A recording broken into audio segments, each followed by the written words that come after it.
Okay, so hey Journa, I'm gonna use your comment as a talking point. So you said my friends and I started joking immediately on him, LMAO. Honestly, I have no dog in this fight. I have no dog in this fight. Like, I think that somebody passing away is sad, but it seems like Charlie Kirk also made himself rather odious to people. I don't know Charlie Kirk. Like, I'm aware of him as a conservative commentator. I'm aware of him as a person who goes on college campuses and does speeches, or he debates people, and he obviously falls in line with conservative right ideologies, or fell in line with. But like, I never paid attention to him. And I think part of that was his appearance. Not to be mean, but like, when people's appearances kind of repulse me, I don't really want to look at them and listen to what they have to say. And I'm sorry, I've just seen way too many memes of him smiling that I'm sorry, there was nothing he was gonna say to me that I was gonna listen to. So I just let it go. But I am aware of him as a person. I know he had a wife and he had children, and I can feel for the fact that they now are missing a father, and a husband. Oh, it's such a complicated thing because obviously he seems to have caused a lot of people a lot of anguish and a lot of pain, but on the other hand, he clearly caused people a lot of anguish and a lot of pain, but on the other hand, people did love him, right? People did love him. But I came back to your comment because I had said to you that I saw the craziest story in relation to this tweet. So sorry, in relation to the original tweet where I did just watch the video of him being shot. So he was sitting in front of a crowd, I think probably sitting on a stool, underneath a little tent, doing a lecture, and somebody like sniped him from a distance, and all you could see was like the reaction that his initial body had and him starting to fall. And they kind of cut the camera away, and then the guys were like, oh my god, run. And so we literally see the clip before all the pandemonium hits the crowd.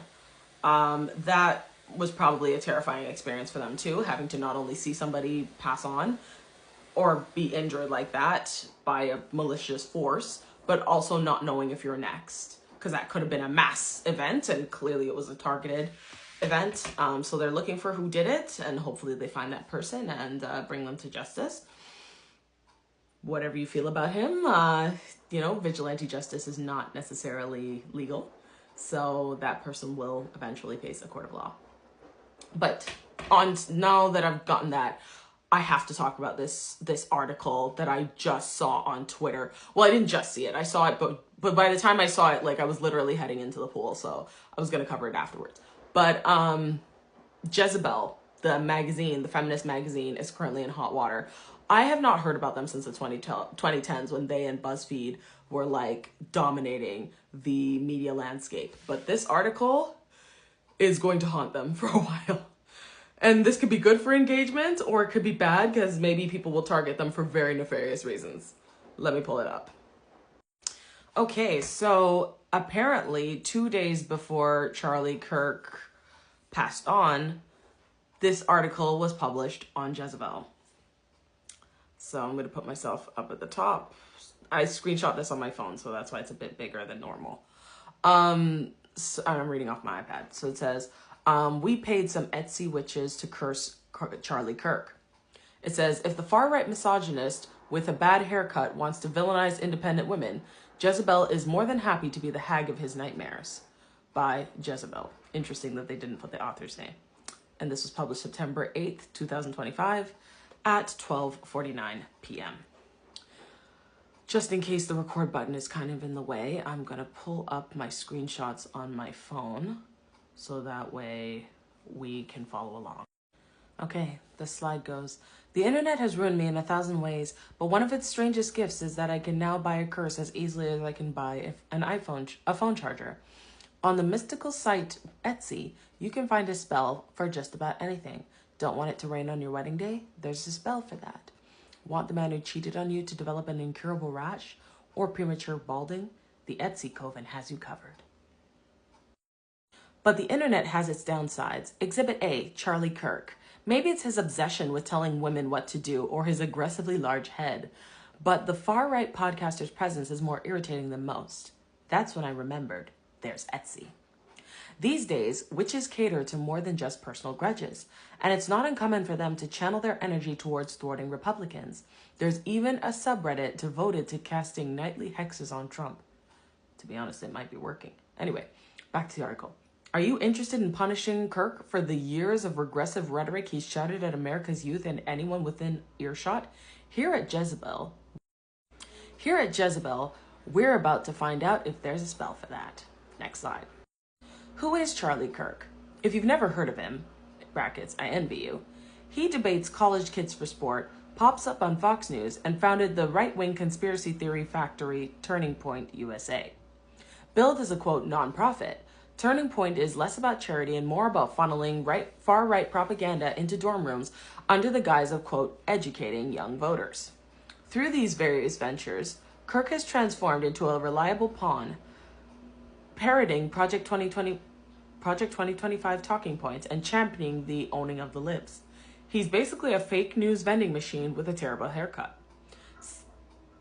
Sadly, Trump's re-election only ensured that I'd be seeing more of that god-awful haircut. A cornerstone of Kirk's nightmare ideology is his insistence that, since gaining more independence, Western women are more miserable than ever. He tells auditoriums full of young women that our freedom is a flaw, not an achievement. He's obsessed with declining birth rates and idealizes the 1950s, when women's only, quote, job was tending to children and husbands. If we all abandoned our careers and returned to motherhood, we'd be happier, according to Kirk. Indeed, he fails to realize that I would be happiest if he would just shut up. Throughout history, society has branded bold and assertive women as witches to silence them. Since Kirk already assumes that every liberal, college-educated woman is a feminist, witch, hell-bent on destroying civilization, even recently declaring that the, quote, Jezebel spirit has infected an entire generations of young ladies, in brackets, shout out, we're reclaiming it. If Kirk wants a villain, I'm more than happy to be the hag of his nightmares. Next slide. Disclaimer, the ethics of cursing a stranger. Now, is it ethical to curse a man I've never met? Probably not. But is it unethical to let him keep talking? Yes. So here we are, in the gray area. I want to make it clear, I'm not calling on dark forces to cause him harm. I just want him to wake up every morning with an inexplicable zit. I want his podcast microphone to malfunction every time he hits record. I want his blue blazers to suddenly all be one size too small. I want one of his socks to always be sliding down his foot. I want his thumb to grow too big to tweet. To ruin his day, collective feminist power of the Etsy coven would be my life's greatest joy. Buying the curse. Naturally, I did what any serious journalist would do. I typed, quote, curse enemy into Etsy's search bar. 5,000 results. The options were endless. Should I try, quote, karmic revenge, quote, same day bad luck curse, or, quote, insanity hex? Or my personal favorite, simply, quote, hex Republicans. The reviews were their own kind of magic. One 5-star review for a, quote, career crusher curse read, she has such a sweet, charming, bubbly personality. J'adore. With a fairy, dragon, and heart emojis. So not exactly the witches of Salem. These Etsy witches were streamlined for the internet age and spoke fluent emoji. Next slide. Then I found the crown jewel, quote, SHIT, your pants spell. Review, it really worked. Thank you. At that point, it was clear I'd need to order multiple curses at different severity levels and price points to guarantee results. After placing my first spell, quote, make everyone hate him, I was left with more questions than answers. How long would it take to kick in? Should I have splurged for a pricier spell to make it work faster? Shortly after, the witch messaged me trying to upsell me a $50, quote, spell booster. When I explained when I asked what it did,